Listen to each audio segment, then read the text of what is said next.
Number 15. Claudia Banton.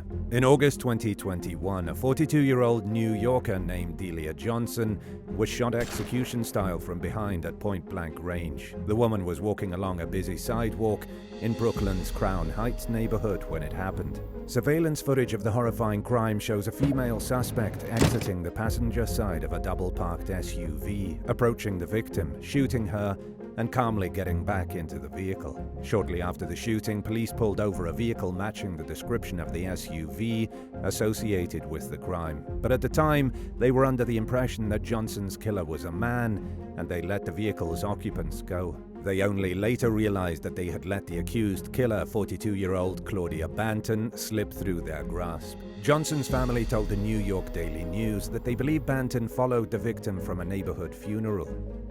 The two women were once friends, but it's unclear what went so horribly wrong between them that it ended in murder. U.S. Marshals tracked Banton to an address in downtown Jacksonville, Florida.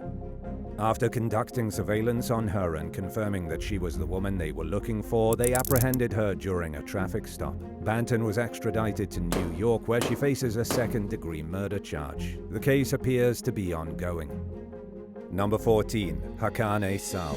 32-year-old Semra Aysal was both heavily pregnant and terrified of heights when her husband, 40-year-old Hakan Aysal, decided to take her to a scenic overlook in southern Turkey in 2018. During the outing in what's known as Butterfly Valley, Hakan coaxed Semra to the edge of the cliff, saying that he wanted to take a selfie together. But instead of snapping a memorable photo, he shoved his 7 months pregnant wife over the edge, sending her plummeting 1,000 feet to her death. Just like anyone who shoves their partner off a ledge, Hakan attributed the tragedy to Semra losing her balance and falling. He then tried to collect a $40,000 life insurance policy he took out in his wife's name shortly before he killed her. Financial records showed that he had taken out 7 loans in Semra's name while she was still alive. Aysal denied murdering Semra. He claimed that he turned his back for just a few moments and suddenly heard Semra scream. When he turned around, she was gone. Police didn't believe the story, and Hakan was charged with murder. During the court proceedings, witnesses testified about how Hakan was eerily calm as he sought help for Semra and his unborn baby. He didn't even bother joining a passing driver who went to go search for Semra's body after Hakan flagged him down. In a chilling twist, another witness described how something about the couple's behavior toward each other prompted her and the person she was with to joke about which one might push the other off the cliff.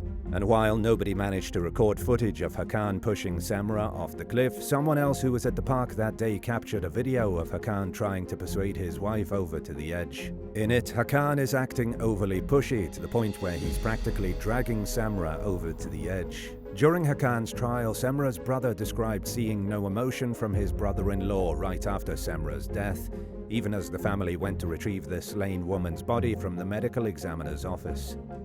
Hakan was found guilty of murder and sentenced to life in prison with a minimum of 30 years. He appealed his conviction on the grounds of insanity, but the original ruling was upheld. Number 13. Billionaire couple Barry and Honey Sherman. In one of Canada's most perplexing unsolved murders, 75-year-old farmer billionaire Barry Sherman and his wife Honey were murdered inside their Toronto mansion on December 15, 2017. Both victims were positioned in a bizarre and seemingly symbolic fashion near their indoor pool. Anyone worth billions of dollars is naturally in danger by virtue of their wealth and the people who want to get their hands on it. Furthermore, Sherman had a reputation for making enemies through his aggressive business dealings. But police have ruled out many of the people that the cutthroat tycoon had bad blood with, and the case remains at a standstill as investigators hope for a smoking gun that is yet to come along. Almost everyone seen in surveillance footage from near the crime scene has been eliminated as a person of interest, but one individual has not even been identified.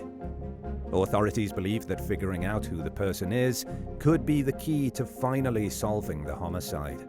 At the same time, the police have been criticized for allegedly not prioritizing the case or doing more to solve it. In fact, the Shermans' children even felt obligated to hire private investigators as part of their own efforts to find answers. It wasn't until a second set of autopsies was ordered that authorities admitted that the couple had been murdered by an outside party rather than at their own hands, which was the initial theory. Simply put, the horrifying double homicide is shrouded in mystery, and some might even say that it has conspiracy written all over it. And until or unless someone comes forward with answers, including the possible identity of the person in the surveillance footage, the murders may never be solved. Number 12. The murder of Jason Vesper.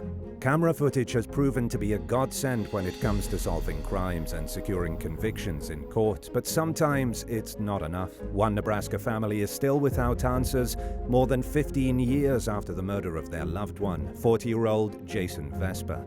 It all started just days into the new year in 2008 when Vesper got into a heated argument with his wife Debbie. He left the house to cool off, and nearly all of his movements were captured on surveillance footage, starting from the moment he backed his pickup truck out of his driveway at 12:46 a.m. During the roughly 1-minute drive to the nearest convenience store, Vesper called his son Joshua to make sure he was okay amid the family drama. They hung up after a brief conversation, and Vesper entered the store to buy a soda and a pack of cigarettes.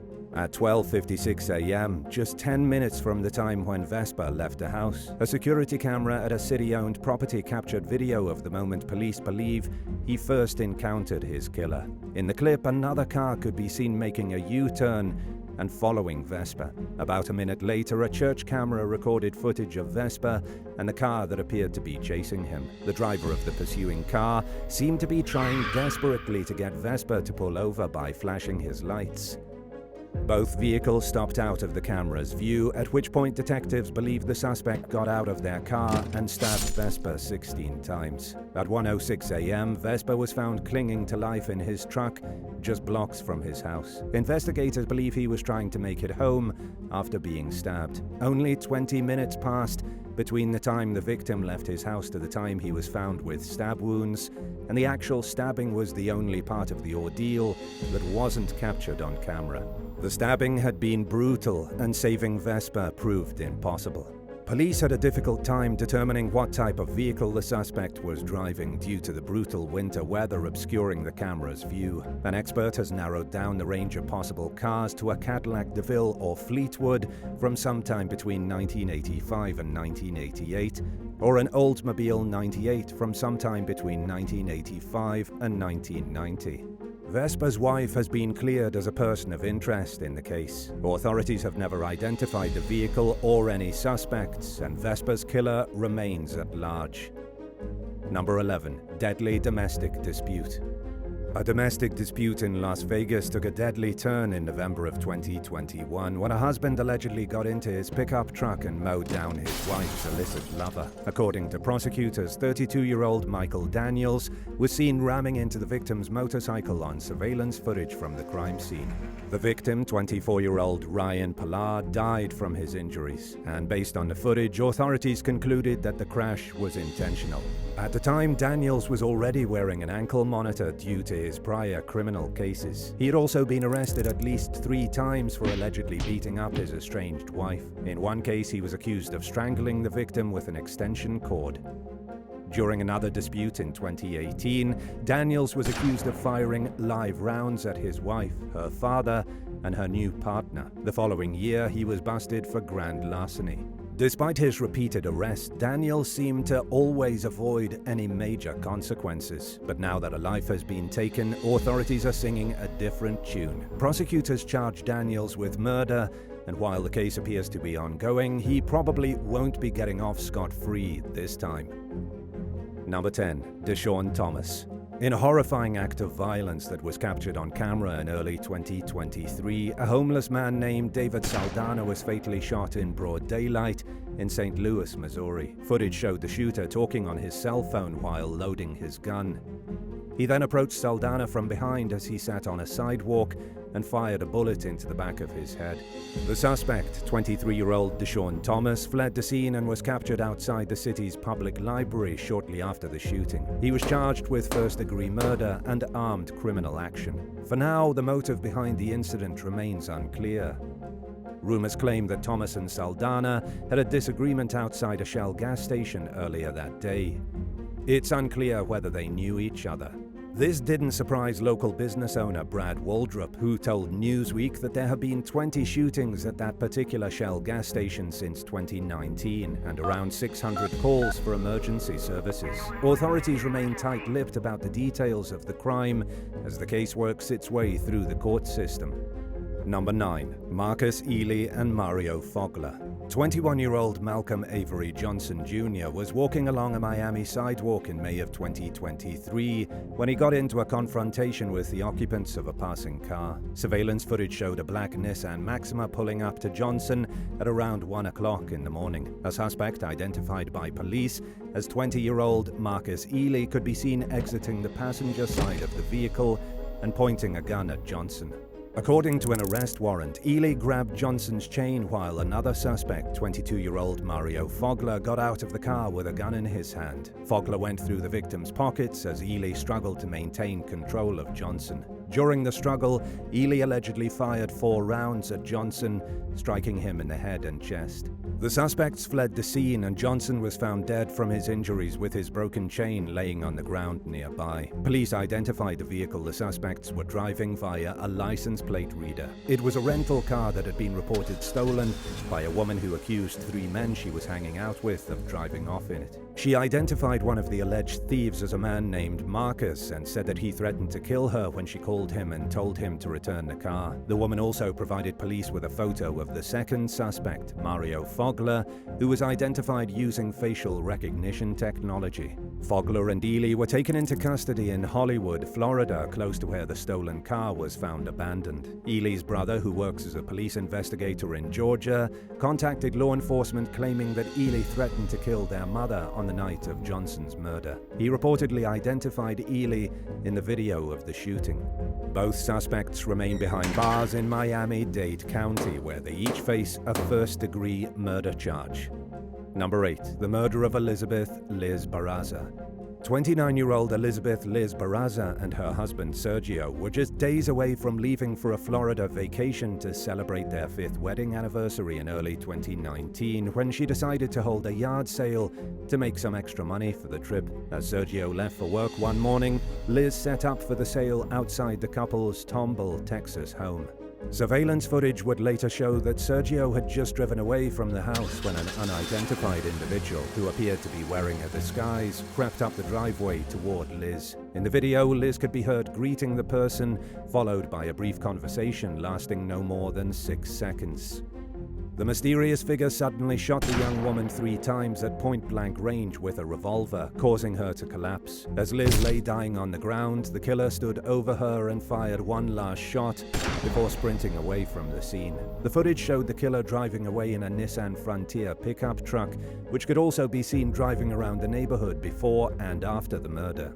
Police released the video to the public in hopes that someone would come forward with helpful information, but the killer remains at large. In an interview with local station KHOU in early 2023, Sergio Barraza said he understands why some people might see him as the prime suspect in the case. After all, a murder victim's spouse often is, but he maintains that he had nothing to do with Liz's death and that he would love to see the case solved. In fact, he said it scares him to know the killer is still out there.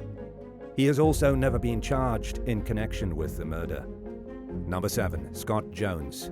44-year-old Deborah DePinto was found unresponsive and foaming at the mouth inside a Boulder, Colorado trailer park office in 2018. She was pronounced dead at a nearby hospital. Just hours earlier, DePinto had told her husband of more than 10 years, 47-year-old Scott Jones, that she was done with their marriage and that she planned to leave him. Investigators quickly uncovered audio and video recordings of Jones and DePinto arguing in the office. The two could be seen gesturing angrily at each other before disappearing off camera into another room. While the fatal attack occurred out of view, the surveillance camera captured audio recordings of the escalating disagreement. DePinto repeatedly told Jones that she no longer wanted to be with him.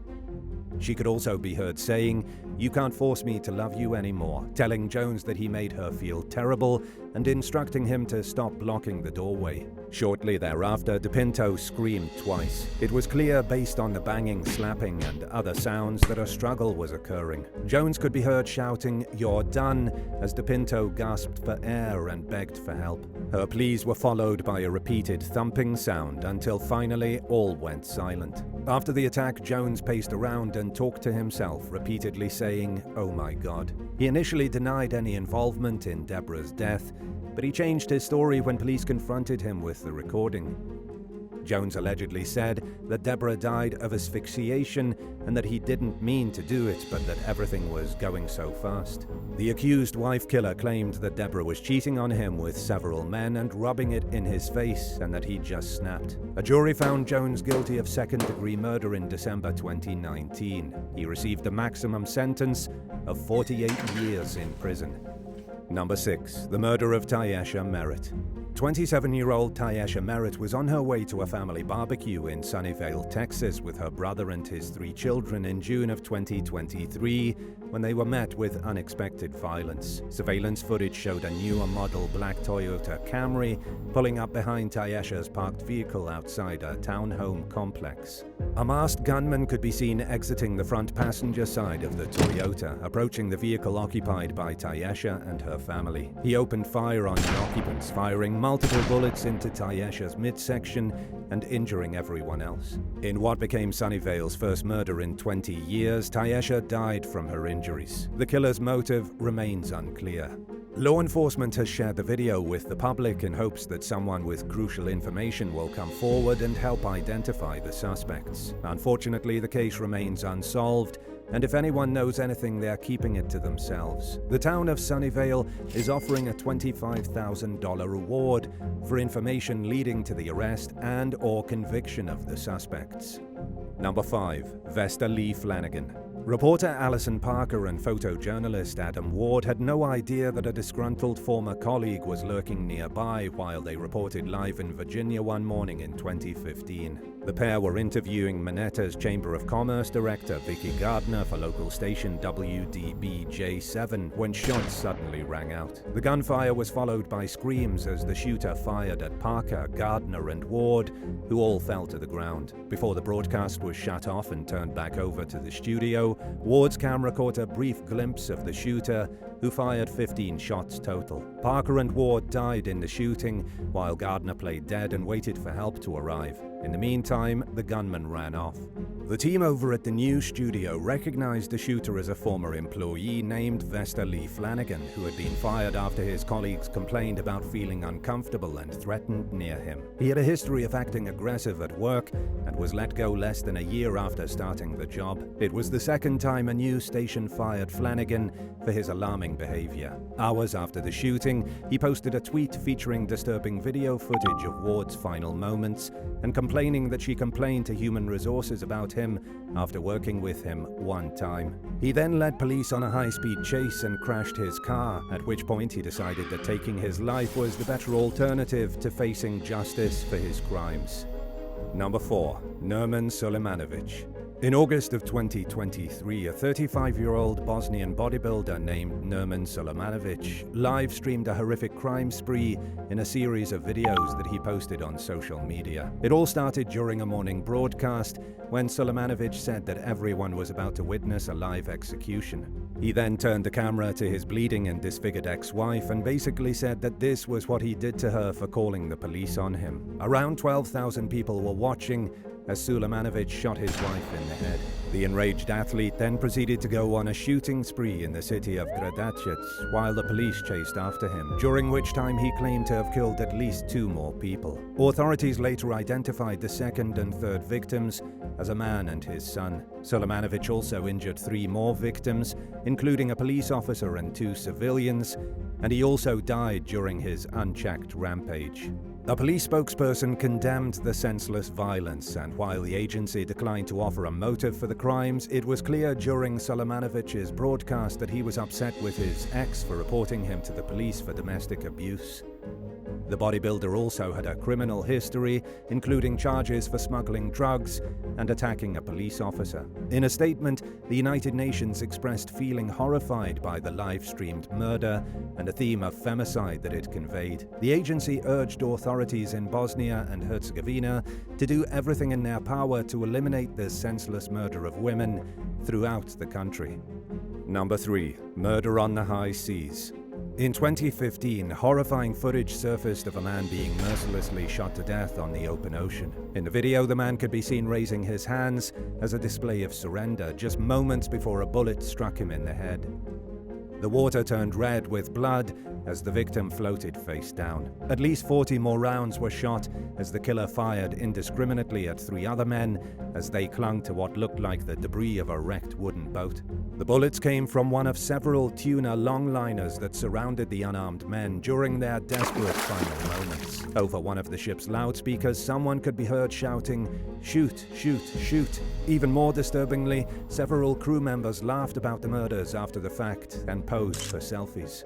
According to the New York Times, dozens of witnesses from at least 4 ships witnessed the homicides, yet nobody came forward to identify the killer or killers. In fact, nobody even reported the crime. Under maritime law, nobody was required to do so. Law enforcement only learned about the incident after someone found footage of it on a cell phone that was left inside a taxi in Fiji, then reposted the video online. No bodies were ever found, and based on the clip alone, authorities were unable to identify where the murders occurred or who was involved. Unfortunately, it's unlikely that justice will ever be served. The killings raised larger questions, however, about the murky nature of maritime law and why it's apparently so easy to get away with murder at sea. Numerous activists and agencies called for changes that would make it easier to prosecute these types of cases and would clarify which authorities are responsible for doing so. Number 2. The murder of Slim 400. A rapper named Vincent Cochran, better known by his stage name Slim 400, was exiting his vehicle in front of his Los Angeles home in late 2021 when someone literally dragged him off his porch and shot him multiple times at point-blank range. Doorbell camera footage of the incident showed Slim 400 and the shooter exchanging words before the killer brandished a gun and pulled the trigger. There were no immediate arrests in the case. 7 months later, in June of 2022, authorities announced the arrests of 2 suspects, 33-year-old Michael Lanell Terry and 42-year-old Tamra Lynn Bell. Michael Terry faces a murder charge, while Tamra Bell was charged with 1 felony count of accessory after the fact. Both cases appear to be ongoing. Police have revealed few details about the crime and have declined to identify a possible motive. And now for number 1. But if you want to hear more bizarre and crazy stories, stay tuned after the video for some more content. Number 1. The murder of Maurice Gatson. Shortly before 1 o'clock in the morning on October 3, 2015, police responded to a call about a shooting outside the Palace Adult Entertainment Club in Portland, Oregon. 45-year-old Maurice Gatson was fatally struck by a bullet. He was already dead by the time police arrived. No suspects were ever identified or arrested in the case, despite the murder being captured on camera. Authorities released the surveillance footage in hopes that someone would recognize the shooter and come forward with information that could help solve the case. But nearly 8 years later, and even after a $2,500 reward was offered, the killer's identity remains a mystery. Number 16. The attempted kidnapping of a British princess. Queen Elizabeth's only daughter, 23-year-old Princess Anne, and her husband Philip were on their way back to Buckingham Palace after a charity film screening on the night of March 20th, 1974. But before they made it back to the palace, a white Ford Escort forced their limousine to stop in the road. It happened just 200 yards from their destination, but it was far enough away for the driver of the Ford to confront the royal party with 2 handguns without being noticed by palace security. Riding in the limousine with the couple was 31-year-old Inspector James Wallace Beaton. He got out of the car to confront the Ford driver, who was later described by Smithsonian Magazine as a bearded man with light red hair named Ian Ball. Inspector Beaton assumed the man was a disgruntled driver, but he never got a chance to find out before a bullet struck him in the shoulder. Beaton was the only member of SO14, the Scotland Yard branch tasked with protecting royalty, and he'd been assigned to act as Princess Anne's security that night. He was armed and tried to shoot Ball, but his gun jammed after firing once. 26-year-old Ball had meticulously planned to kidnap Anne, renting a car under a fake name and bringing along with him 2 pairs of handcuffs. He also packed Valium tranquilizers and wrote a ransom letter addressed to the Queen, demanding £2 million, ransom to be delivered in £5 sterling notes. After shooting Beaton, Ball pulled repeatedly on the limousine door handle while Anne and Philip fought to keep the door shut. Meanwhile, Anne's lady-in-waiting crawled out of the car on the opposite side. Beaton then jumped back in and inserted himself between the couple and the aggressor as Ball shot into the car. As Beaton fell out of the vehicle and onto the ground from multiple gunshot wounds, chauffeur Alexander Callender confronted Ball. The gunman shot him in the chest, then opened the car door and grabbed Anne's wrist while Philip held onto her waist. As the men fought over Anne, she told Ball she didn't want to go with him, taking a more irritated than scared tone. But Ball refused to back down. He shot responding police constable Michael Hills, who radioed for backup as he collapsed to the ground. Several civilians intervened, including a 6'4" cleaning executive and former boxer named Ronald Russell, who approached the scene on foot. And a driver named Glenmore Martin also tried to stop the kidnapping attempt by blocking Ball's car with his vehicle in order to prevent Ball from fleeing the scene. Daily Mail journalist John Bryan McConnell also confronted Ball and was shot. Russell, the former boxer, struck Ball in the back of the head. A struggle ensued as Ball attempted to keep his control over Anne, but Russell repeatedly punched him. Finally, as numerous police officers looked on, Ball fled the scene on foot. He was quickly captured and eventually pleaded guilty to kidnapping and attempted murder, and for his senseless actions, the court sentenced him to life in a mental asylum. Number 15. Homeowner fights back against felonious foursome. Early one morning in May of 2022, a homeowner in Auburn, Indiana, awoke to his dog barking and encountered 4 intruders who were attempting to carry out a burglary. One of the suspects pointed a gun at the victim, while 2 others stole various items. They also ordered the homeowner to write them a check. But as soon as the opportunity presented itself, the homeowner grabbed his shotgun and fatally shot 2 of the suspects, who were later identified as 36-year-old Rameka LaSharon Moore and 22-year-old Dylan Scott Moorfield. He forced the 3rd robber outside at gunpoint, where he found a 4th suspect waiting in a getaway car, whom he ordered to call 911. The getaway driver complied, and emergency responders were dispatched to the scene. The surviving suspects, 42-year-old Tabitha L. Johnson and 42-year-old Sean T. Cruz of Fort Wayne, were taken into custody on suspicion of felony burglary and murder.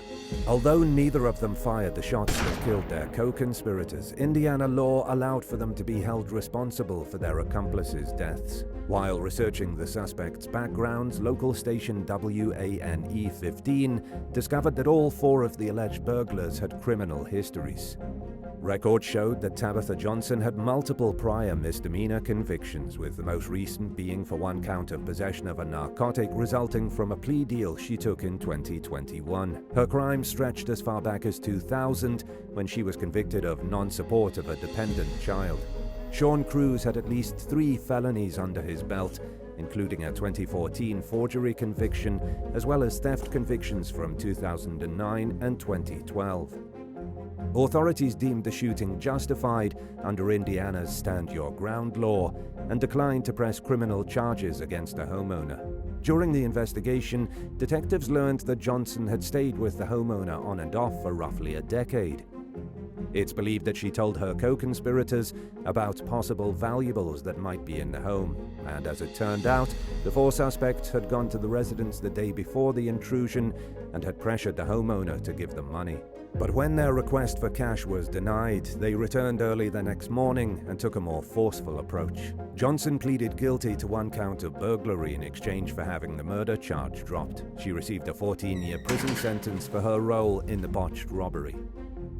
Cruz also took a plea deal and admitted to 1 count of assisting in burglary, and in exchange for his cooperation, the other charges were dropped.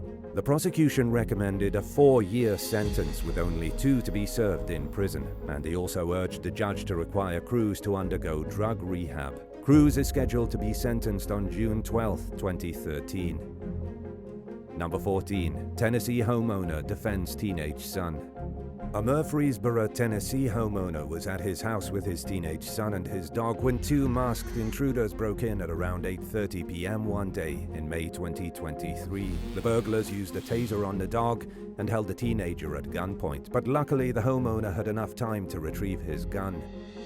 He fired his weapon in self-defense and fatally shot 52-year-old Kevin Ford, who was pronounced dead at the scene by emergency responders. The second suspect, later identified as 42-year-old Clifford Wright, fled the scene and was later found at a local Salvation Army shelter, suffering from multiple gunshot wounds. But he was taken to a hospital for treatment and survived his injuries. Wright faces charges of aggravated burglary, attempted aggravated robbery, being a convicted felon in possession of a firearm, and possession of a firearm during the commission of a violent felony. Speaking anonymously with local station WTVF, the homeowner said he heard his dog barking as if he was in pain. But once he realized what was going on, he said that he knew it was either them or me and my family, and he wasn't about to let it be the latter. He also said that he wished the situation hadn't played out the way it did, but that he was glad the outcome was in his favor. Under Tennessee law, a homeowner can shoot an intruder when they believe that the use of force is necessary to prevent or terminate the other's trespass on the land or unlawful interference with the property. Consequently, authorities declined to charge the man who shot the intruders in defense of his property, himself, and his loved ones. Wright remains behind bars at the Rutherford County Adult Detention Center on $700,000 bail while he awaits his next court date. Number 13. Club goer stops mass shooter. In a horrifying scenario that's becoming all too common in the United States, an armed shooter entered a gay nightclub in Colorado Springs on the night of November 19, 2022. The suspect then opened fire on a dance party with an AR-15 assault rifle. Wearing body armor and carrying multiple magazines filled with ammunition, the shooter, later identified as 22-year-old Anderson Lee Aldrich, began indiscriminately spraying bullets at both customers and employees at Club Q. Many patrons initially mistook the gunfire for music, but they quickly realized what was happening when the sound of the shots continued and they saw muzzle flashes. Hoping to escape the gunfire, people rushed behind the bar and into dressing rooms for cover, while others stayed low to the ground. Several minutes into the shooting, a U.S. Army veteran named Richard M. Fierro charged across the room and took Aldrich to the ground, causing him to drop his gun on his way to the floor. Fierro then grabbed a rifle and repeatedly struck Aldrich in the head with it. Holding Aldrich down, however, was no easy task. At an estimated 300 pounds, the shooter wasn't a small guy, but Fierro managed to keep him subdued with the help of fellow patron Thomas James, who took the gun and kept it out of Aldrich's reach, and a trans woman who stomped on the suspect with her heels while they waited for police to arrive. 5 people died in the gunfire, while 19 others were injured, but authorities believe that number would have been much higher if it weren't for Fierro and the 2 other civilian bystanders who bravely intervened. Aldrich remains in custody while facing 305 criminal counts, including 5 counts of murder and 5 counts of committing a bias-motivated crime causing bodily injury. He reportedly has a criminal record, as well as a troubling history of facilitating hate speech on a website he created. But the judge overseeing his current case has ordered for his record to be sealed due to the potential for his past to affect the ongoing case. Number 12. Good Samaritans thwart kidnapping in progress. On what began as a typical Friday morning on June 2, 2023, a man allegedly showed up at the Plymouth, Massachusetts home of his estranged wife, despite the victim having an order of protection in place against him. He's accused of abducting the woman by grabbing her head and neck and pulling her as she clung to one of her children. The victim's screaming got the attention of neighbor and former corrections officer Jamie Costa, who tackled the suspect, and as the kidnapper reached for what appeared to be a gun in his waistband, 2 brothers who were working nearby, Jeffrey Williams and David Williams, rushed over to the scene. One of the brothers helped Costa tackle the alleged kidnapper, while the other brother pulled his own gun on the suspect. The trio then held the suspect down until Officer Bobby Hackett arrived on scene in response to a call about a man with a gun chasing a woman. Costa later told NBC Boston that he stopped at his home to grab some things when he overheard an altercation taking place across the street. He said that he knew it was serious when he saw the victim struggling against her captor as he dragged her uphill. Without thinking twice, he sprang into action. Until the Williams brothers arrived, Costa fought to keep the suspect from accessing the gun that he appeared to be reaching for. The Williams brother, who pulled his own gun on the abductor, apparently issued a verbal warning that he was armed and that things were going to get ugly if the man continued to fight. Authorities charged the 39-year-old suspect with violation of a restraining order, assault and battery on a family member, kidnapping, assault with a dangerous weapon, and reckless endangerment of a child. Responding officers also found a face mask and handcuffs in his possession. Plymouth police credited Costa and the Williams brothers with saving the victim's life. Speaking with NBC Boston, Costa said he intervened without hesitation and that he hopes others do the same if they ever see a situation like that going on. And it wasn't the first time he was commended for his bravery. Back in 2019, Costa received a reward for tackling a man as he fled from police. Number 11. Pregnant wife saves the day. A Florida woman named Casey Johns sprang into action despite being 8 months pregnant when she found her husband, Jeremy King, being beaten, kicked, and pistol-whipped by two armed intruders in 2019. It was at the couple's home in Lithia, roughly 25 miles from Tampa, at around 9 p.m. when the suspects barged in and demanded money at gunpoint. Each intruder was armed with a handgun, and one of them fired a shot while inside the home. But when she saw what was happening, Johns grabbed the family's AR-15 semi-automatic rifle and fired a single shot, striking one of the suspects. And according to police, the gun was legally owned. The suspects fled on foot, but the one who got shot didn't make it very far before he collapsed in a drainage ditch and died.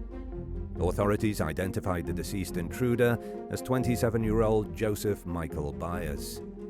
Meanwhile, King was taken to the hospital with multiple injuries, including a fractured eye socket, a fractured sinus cavity, and a concussion. He received 20 stitches and 3 staples to the head, but it could have been much worse. In fact, King told Bay News 9 that if it wasn't for his wife stepping in, he might have been killed. Following an investigation, authorities charged Byers' alleged accomplice, 19-year-old Tyze Robinson, with felony murder.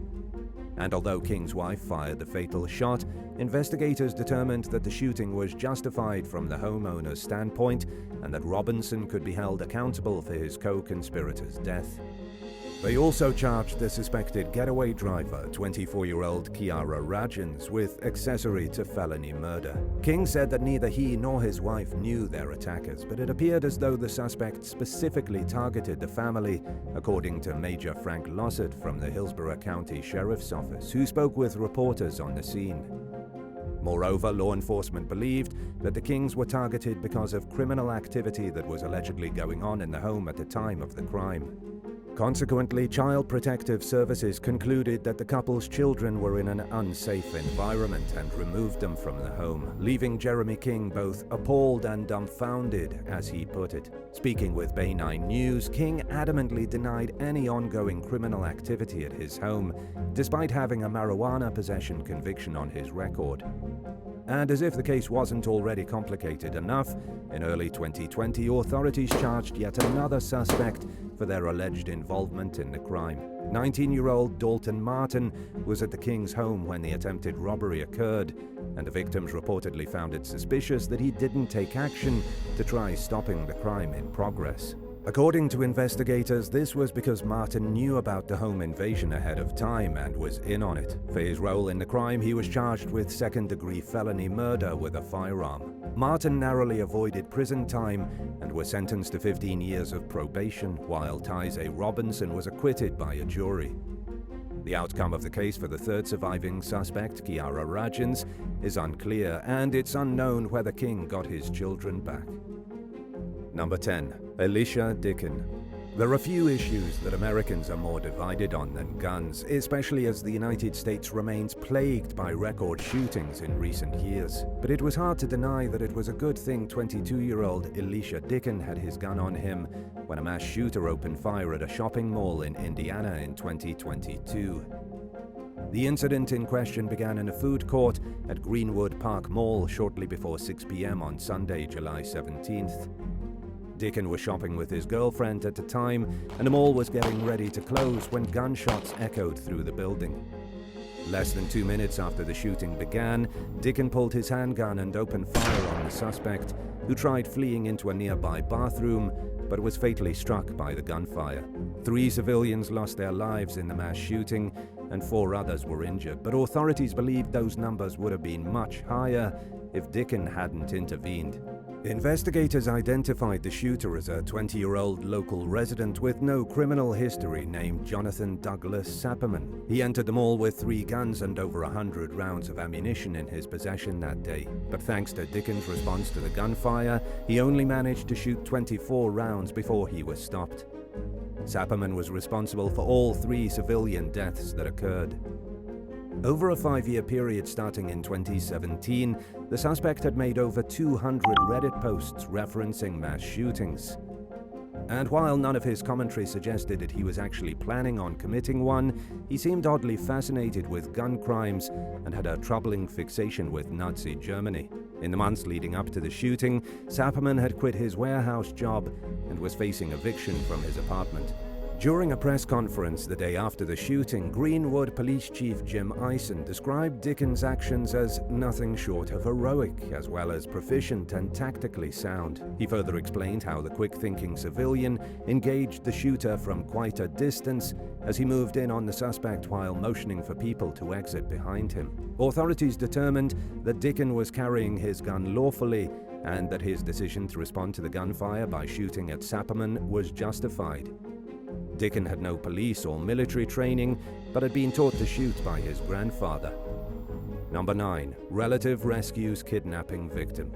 29-year-old Bethany Arsenault experienced the terror of a lifetime when she was kidnapped by her ex-boyfriend and the father of her child, Scott Thomas, in Louisiana in 2013. Bethany had an order of protection against Thomas, which he'd violated at least once before he abducted her. But because they had a son together, they couldn't completely avoid interacting with one another.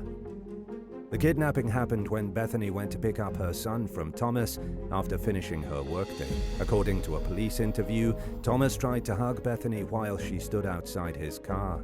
She rejected the affectionate advances and got into her car to leave, at which point Thomas reached into her vehicle and tried unbuckling their child from his car seat. Bethany sped away, only to have Thomas chase after her in his vehicle. The brief pursuit ended outside a daycare center where witnesses saw the young woman running with her son in her arms and yelling at bystanders to dial 911. Horrified onlookers watched as Thomas shoved Bethany and the child into his vehicle and drove off with one hand on the steering wheel and another holding his ex-girlfriend by her hair. Bethany would later claim that she nearly escaped at least once, but nobody came to help when she screamed. 3 days of sheer terror followed as Thomas held her at knife point and repeatedly threatened to kill her while taking her to various hiding places. He abandoned his car in a rural area and forced Bethany to walk through the forest and a sugarcane field, making multiple stops before ending up at an abandoned house. And by then, Bethany was barefoot and her clothes were ripped. Left with no other choice, Bethany slept on a dirty mattress at knife point for the next several nights, using an old piece of carpet as a blanket. Thomas allowed her to call her sister before he took his phone apart, and the victim later described how her ex occasionally paced by the windows of the house while saying things like, "You should have just loved me," and "Why didn't you love me?" At various points throughout the harrowing ordeal, Bethany could hear law enforcement searching for her, but she was too afraid that her ex would kill her to try reaching help. Thomas repeatedly threatened to kill Bethany if the cops figured out where they were and descended upon the scene. And during one moment of desperation, Bethany tried to hit Thomas with a rod she found in the bathroom, but it was ineffective and only made him angrier. She also tried to escape through the bathroom window, but Thomas caught her and no longer allowed her to use the bathroom unsupervised. By the third morning, Thomas knew help was getting close, and he seemed more paranoid and nervous than ever. He then told Bethany that it was almost time for them to die. By the time Bethany's cousin, Marcus Arsenault, kicked down the door with over a dozen family members in tow, Thomas was cutting and stabbing her. Marcus wasted no time following the sound of Bethany's screams to a small bedroom, where he shot Thomas 11 times. Thankfully, Bethany survived her injuries, and authorities declined to prosecute Marcus Arsenault or any of the woman's other relatives for their role in Thomas's death. Some people claimed that the Arsenault family took action and barged into the abandoned house because the police refused to do so, although it's unclear if this is true. Number 8. Florida homeowner fires at burglars. A Florida man and his girlfriend were just coming inside at around 2 a.m. after a night out in 2023 when they encountered two strangers in the kitchen of their Haines City home. The homeowner drew his 9mm handgun, which he had a permit to carry, and fired 5 rounds at the suspect closest to him. He then fled the home with his girlfriend and their puppy and dialed 911 while driving to the police station. The couple met with law enforcement and were cooperative with the investigation right from the beginning. During a press conference, Haines City Police Chief Greg Gorick said that the homeowner immediately surrendered his gun and showed his concealed carry permit. And after hearing the victim's version of events, police decided that the shooting most likely qualified as a stand your ground case under Florida law. In other words, it appeared to be a justified case of self-defense. By the time responding officers arrived at the scene of the shooting, both suspects had fled, leaving behind 5 shell casings and a trail of blood leading outside. With help from a K9 unit, police found one of the suspects, 27-year-old Tyreek Washington, under a pavilion at a nearby park, where he was suffering from 4 gunshot wounds, 2 to the chest and 2 to the legs. But even though he was suspected of committing a serious felony, the cops weren't about to let him die. The 4 officers who were at the scene immediately took life-saving measures by applying a tourniquet and putting pressure on the wounds to stop the bleeding. And thanks to their diligent efforts, the man survived. He was then airlifted to the hospital, where he remained in critical but stable condition in the days following the shooting. Near the pavilion where the suspect was rescued, police found a ring belonging to the homeowner. Tyreek Washington faces charges of unarmed burglary of an occupied dwelling and grand theft. And according to the most recent available updates on the case, the second suspect was still at large. Tina Phillip, who identified herself as the homeowner's aunt, told ABC Action News that her nephew was shaken up by the ordeal. In fact, she described him as being a nervous wreck. But she was relieved that he was okay, considering how much worse the situation could have turned out. Number 7. Missouri woman escapes suspected serial killer. A 22-year-old African-American woman from Missouri endured weeks of torture at the hands of a kidnapper in 2022 after multiple community members had complained to the police about a suspected serial abductor. Multiple black women had reportedly gone missing from the area, so it made sense to think that they may have all been targeted by the same person. Yet local authorities allegedly wrote civilian concerns off as completely unfounded. The final victim, and the only one to actually survive their captivity, escaped from 39-year-old Timothy M. Hazlitt after being held in his basement and repeatedly assaulted over a month-long period. She saw her opportunity to break free after Hazlitt left to take his child to school one day. The woman sought help from a neighbor who called the police. Rose Crowley was babysitting her grandchild that morning when the woman showed up on the front porch. During an interview with local station KCTV, she recalled how the victim was shaking from head to toe as she pleaded for help. Crowley said that the woman was terrified that her captor was going to show up, and she remembers seeing duct tape and ligature marks on her neck and wrists. As they waited for police to arrive, Crowley brought the woman inside, put a blanket around her, and gave her some muffins and water. Responding officers arrived to find that the victim was also wearing a collar with a padlock, which they had to cut off, and latex lingerie, which Hazlitt allegedly forced the woman to wear. Crowley focused on comforting the woman while she told police about the prolonged horror she'd endured. Authorities launched a large-scale investigation into Hazlitt's past, which showed that he was a former railroad worker with no known criminal history besides several previous traffic infractions. In early 2023, he was indicted on a laundry list of charges, including 2 counts of second-degree assault, 4 counts of sodomy, 1 count of kidnapping, and 1 count of endangering the welfare of a child.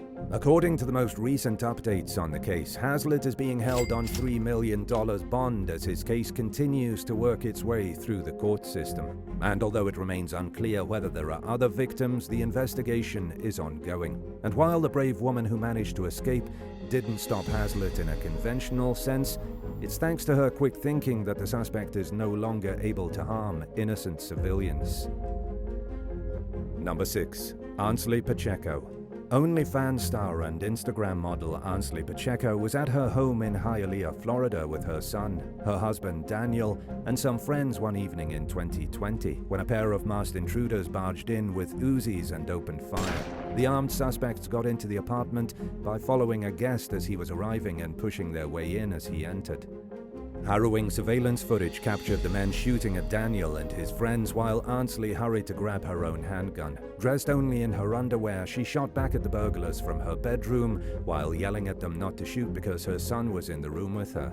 The robbers blatantly ignored Ansley's warning though and fired at least 6 bullets in her direction. She and her son narrowly avoided the gunfire, which struck several pieces of furniture and a TV. Daniel chased the men out of the home, and thankfully nobody was hurt, but the thieves made off with over $100,000 worth of jewelry. Unfortunately, it appears as though the suspects were never caught. It's unclear whether Ansley's internet fame had anything to do with why the thieves targeted her, and both she and Daniel said they had no idea who might have been responsible for the burglary. Number 5. Tina Ring and Ashley Lee. While working at their family-owned liquor store in Tulsa, Oklahoma one Saturday in 2018, mother-daughter duo Tina Ring and Ashley Lee came face-to-face with an armed robber with a sawed-off shotgun. Later identified as 36-year-old Tyrone Lee, he held the women at gunpoint and ordered them to hand over the cash from the register. The pair complied, and as Tyrone walked away, they tried to activate the store's security system, which would have trapped the thief between 2 sets of front doors. But the interior door didn't lock fast enough, and the suspect was able to get back inside, leaving him and the victims trapped inside the store together. Lee allegedly pointed a gun at Tina and Ashley, who were hiding, but he was unaware that one of the women had her own handgun, and at that point she felt like she was in enough danger to justify pulling the trigger. The intruder tried escaping multiple times before finally succeeding. Luckily, though, authorities tracked Lee down after he showed up at a local hospital in critical condition from his bullet wounds.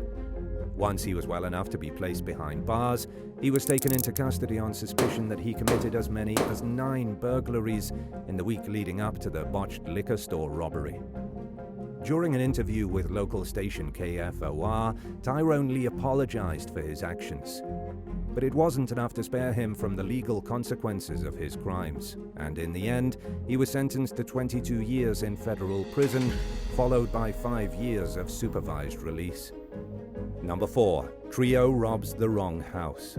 In a shocking encounter that was captured on camera, 3 armed men could be seen kicking in the front door of a Gwinnett County, Georgia home at 4 a.m. one day in 2016. But they didn't get very far before a woman burst out of the bathroom with a gun in her hands and immediately opened fire in their direction. 1 man died in the driveway from gunshot wounds, and at least one of the 2 who fled are thought to have been struck as well.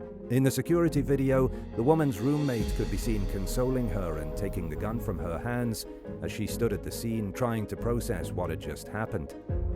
She was staying at the house for work and didn't live there permanently, according to investigators, who deemed the shooting a justified case of self-defense and declined to press criminal charges.